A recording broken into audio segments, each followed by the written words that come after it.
Channel हक की आवाज। पैराडाइज फंक्शन पैलेस महबूब नगर रुकन असम्बली एनएम श्रीनिवास रेड्डी ने इल्जाम लगाया कि कल्वाकुंटला खानदान ने गुज़िश्ता चंद सालों में तबाहकुन हुक्मरानी और बुरी सियासत की है।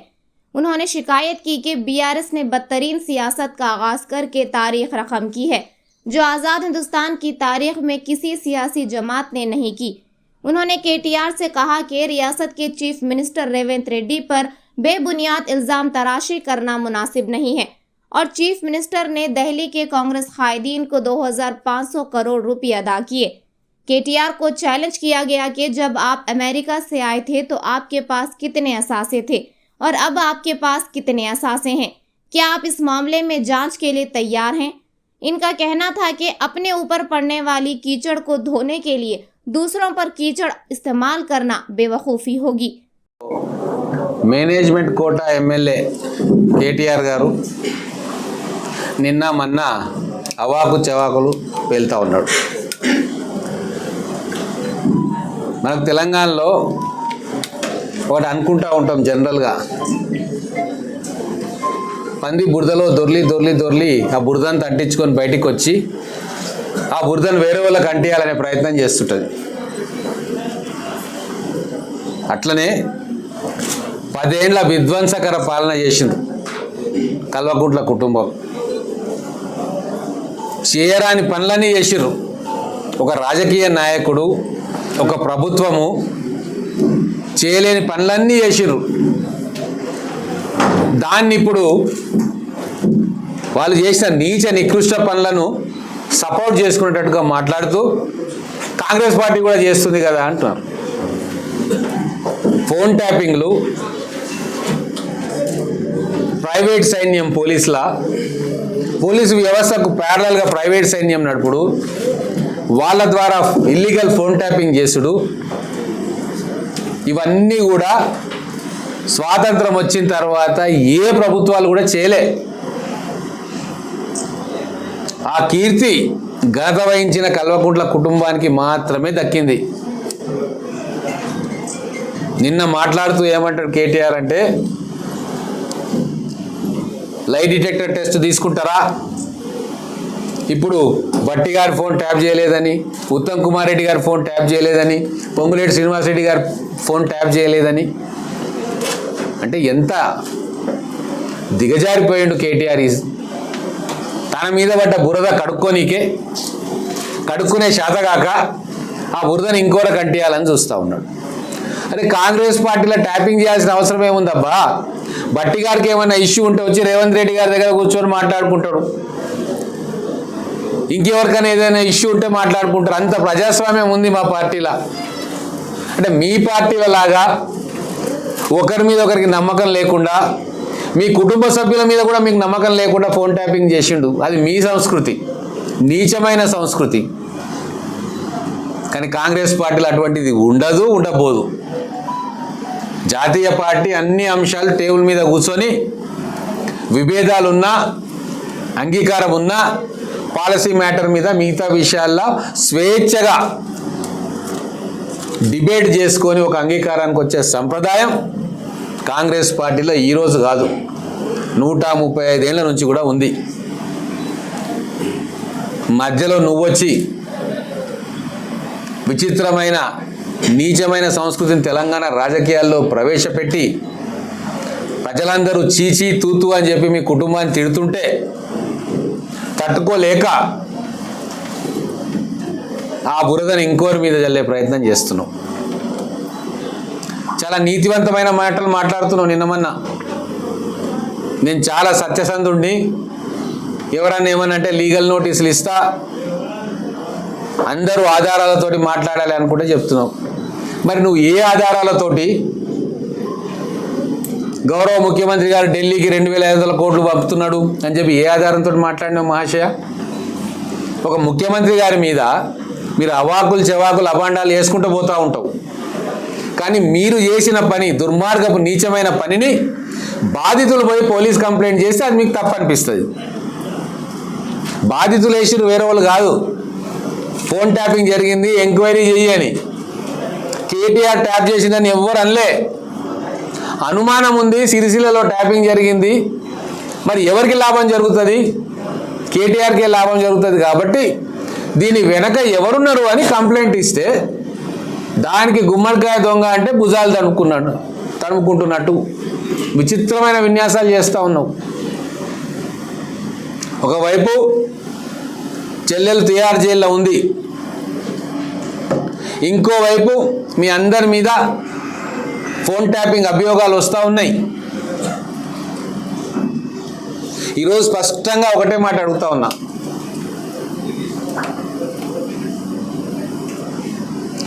కేసీఆర్కు తెలియకుండా తెలంగాణ రాష్ట్రంలో 10 సంవత్సరాలు చీమైనా చిట్టుకుమన్నదా?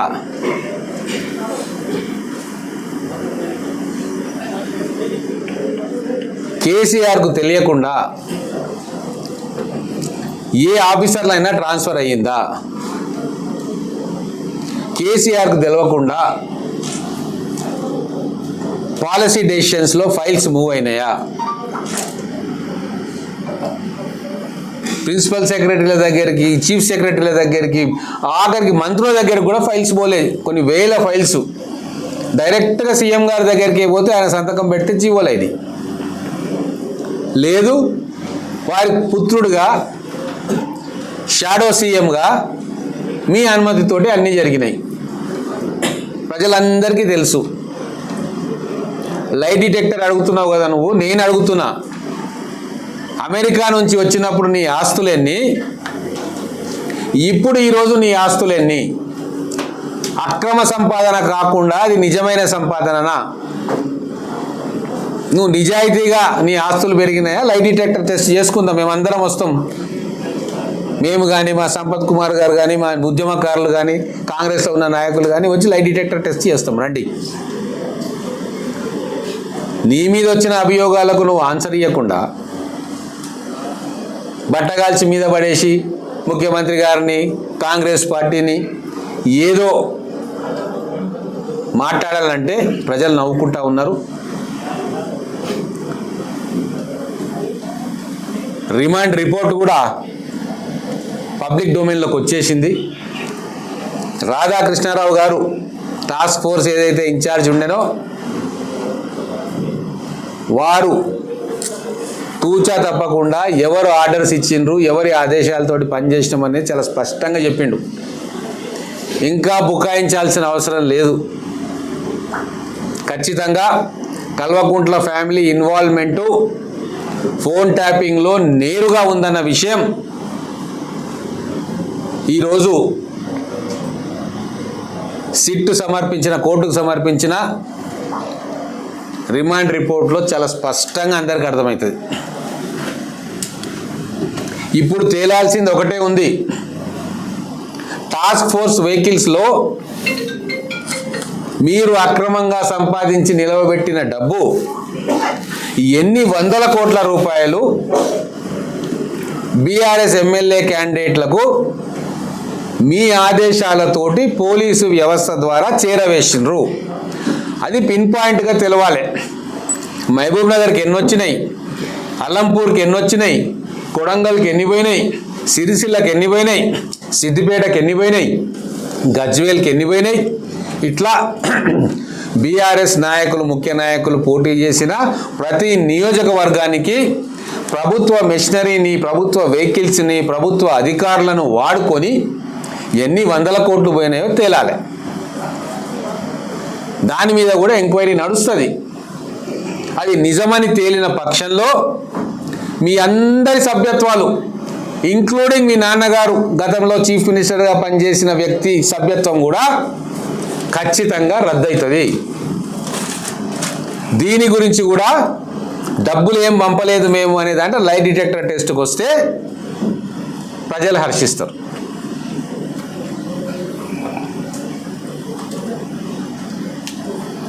కాబట్టి నిజం మొత్తం రాబోయే రోజుల్లో నిజాయితీ గల పోలీస్ ఆఫీసర్లు అపాయింట్ చేసింది కాంగ్రెస్ ప్రభుత్వం.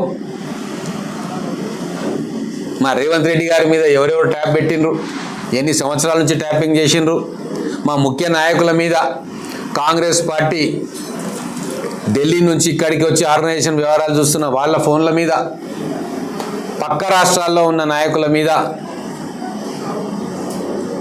ఎవరు ఆదేశిస్తే పెట్టినరు, దానివల్ల మీకు వచ్చిన లాభం ఏంది, ఏ ఏ వర్తకుల మీద, ఏ ఏ జ్యువెలర్స్ మీద, ఏ ఏ రియల్ ఎస్టేట్ వ్యాపారుల మీద ఎవరు ఆదేశిస్తే ఫోన్ ట్యాపింగ్ పెట్టినరు, ఇవన్నీ కూడా త్వరలో బయటకు వస్తాయి. స్పష్టంగా సిబిఐ కూడా అయ్యా మీ కీర్తి హైదరాబాద్లో తెలంగాణలో కాదు ఢిల్లీలో కూడా మారిపోయిపోతూ ఉంది. సిబిఐ అరెస్ట్ చేసింది కవితను. వాళ్ళ రిపోర్ట్లో కూడా వ్యాపారస్తులను బెదిరించిండ్రు. తెలంగాణలో మా మాట వినకుంటే నువ్వు వ్యాపారం కూడా చేసుకోలేవని బెదిరించిండ్రు అని స్పష్టంగా ఉంది. దాని మీద విచారణ జరుగుతుంది. కాబట్టి ఖచ్చితంగా లోతుగా వెళ్తాం, అన్ని విషయాలను బయటికి తీసి తెలంగాణ ప్రజలకు వివరించే బాధ్యత మా కాంగ్రెస్ ప్రభుత్వం చేస్తుంది.